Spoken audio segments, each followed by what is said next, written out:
Hi, today I want to share something new in Arrows, but we want to do it in a way that is a little different to what you might be used to with most feature announcements. We're going to kick off a series called Why We Built This, where we're going to be pulling in every Friday on LinkedIn different people from the company to talk about the new things that are released, but most importantly, the story and the narrative behind why they got built and why they were built the way that they were.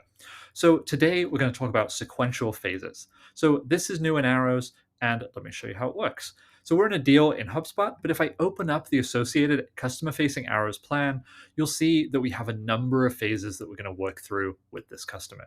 We have this first, let's make it official, sort of end of the sales cycle phase, and then we have getting started and moving through the onboarding process. So this is what the customer would see. They can see the next thing, but they have the option to sort of jump around. They could, in theory, go and complete whatever task that they want. However, if we go to settings and then other and then turn on sequential phases, and I'm just going to refresh, you'll see that now in the customer's view, they're only going to see the current phase that we're in. You'll also see that we have this final additional task here in this phase, which is going to be completed by us. It's an internal facing task. And what that does is allow us to show when the next phase will become available to the customer. So if I go ahead and complete a couple of these tasks, we can go right on to the next thing. We can stay in flow. As the manager, I will see, if I go to next task, I will see there is an internal task here.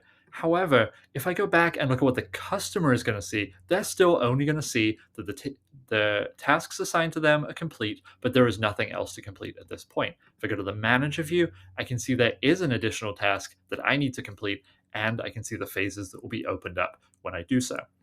So this is a great way to reduce the overhead or reduce the number of tasks and phases that your customers are going to see, especially if you have a complex onboarding. And we got asked about this a lot when it came to folks who have a complicated implementation process. They want to maybe show everything during the sales process, but being able to toggle on and off when customers are seeing the work that is ahead of them can become really impactful. It also opens up the option later on to be able to add more conditional phasing, more conditional paths to personalize the experience based on the customer segments or the specific needs of individual customers.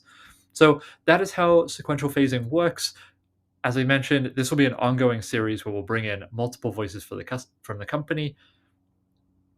As I mentioned, this will be an ongoing series where we'll bring in multiple voices from product, engineering to leadership in the company to talk about why we're building the features that we're building and why we're building them the way we are.